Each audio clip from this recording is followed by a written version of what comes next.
Hello, YouTube.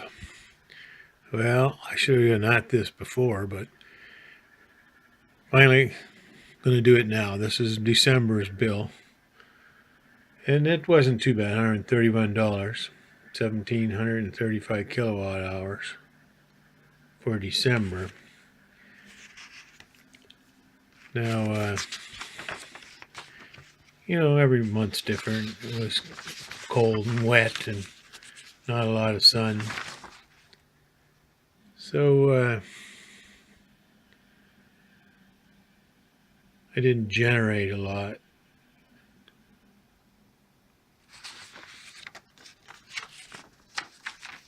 Here's my generation report here.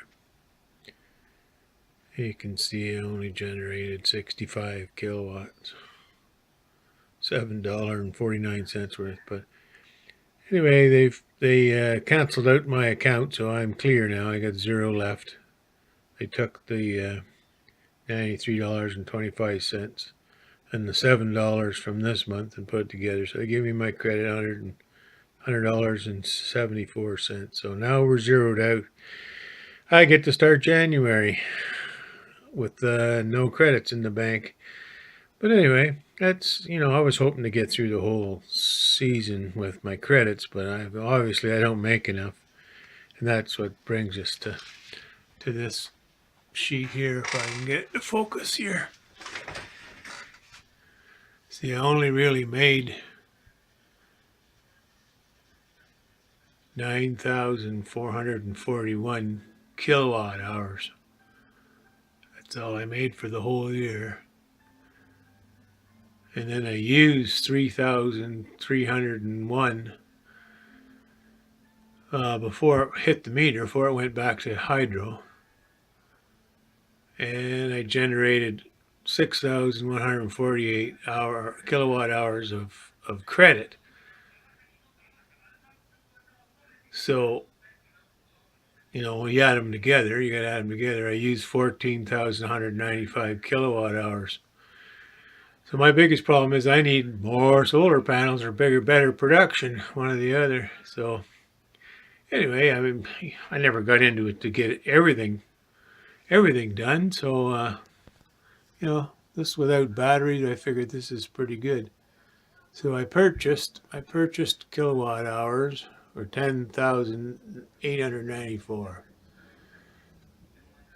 Anyway, what that all boils down to with my credits, there's my credits in blue there each month. And then there's in red what they took back out, 100 and 142.99 for the last 3 months, because winter here is a long time. But there's the bottom line right there. $989.28.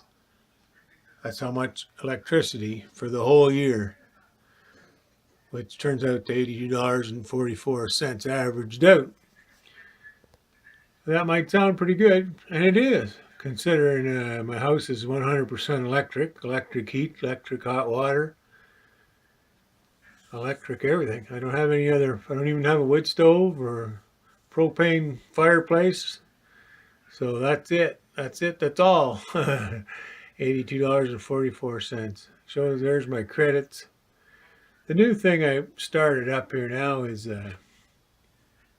my furnace runtime. I get that off my Ecolite, and for whatever reason, it's only given me 1 month so far. So see, that shows me I had 199 hours of runtime in October on my furnace.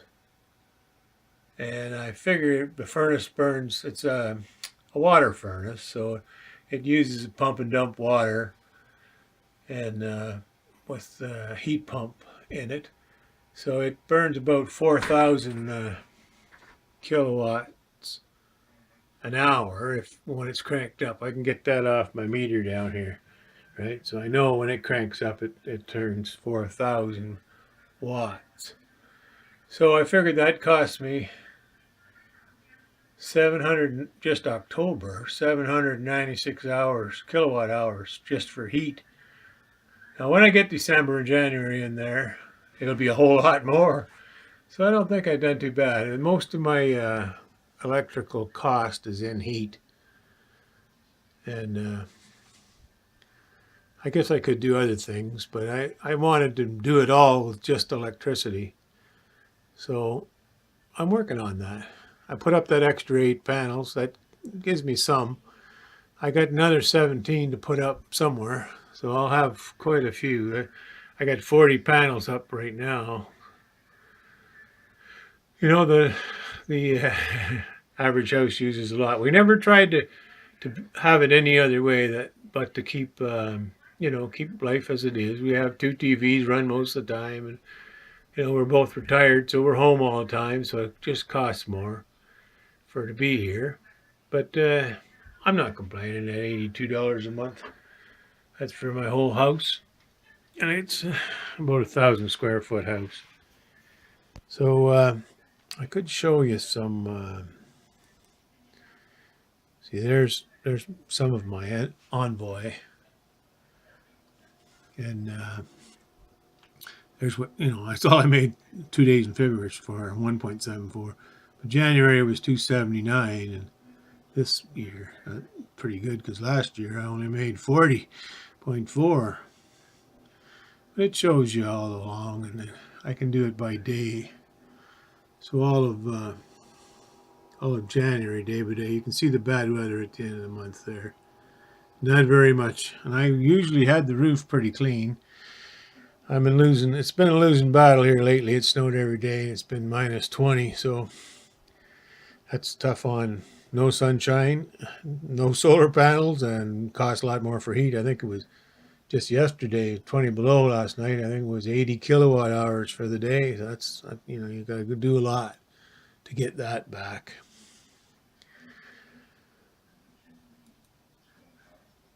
That's my Ecobee light. It has some reports in there, but it's a way behind. It's really slow coming back with the right stuff. So I'm back to this year's. I just wished I could find a way to use more of it before they get it to the meter, but I've been having some problems with low voltage. I'm at the end of the line here, and the voltage is weak sometimes. And of course, to run your grid tie inverter, you need to have at least 105.5 volts in your line on each slig, and it's been down. It shut right down at 101 there on those cold days. So it is what it is. Anyway, I just thought I'd give you an update on the year's cost, and I sure like those months last summer.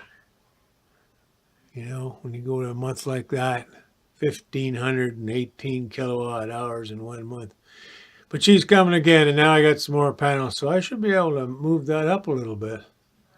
With any luck, if I can get my low voltage problem fixed, so it shuts the grid ties off if I get if it goes down to 105 when there's a heavy load on at night or in the evening or weekends when everybody's home. Up the road here, they all turn everything on, of course, like everybody does. And it takes my voltage way down, and then my grid ties come offline, so I lose production. Anyway, they're going to look into it. I'll see how that goes. Anyway, YouTube, that's my update. Thanks for watching.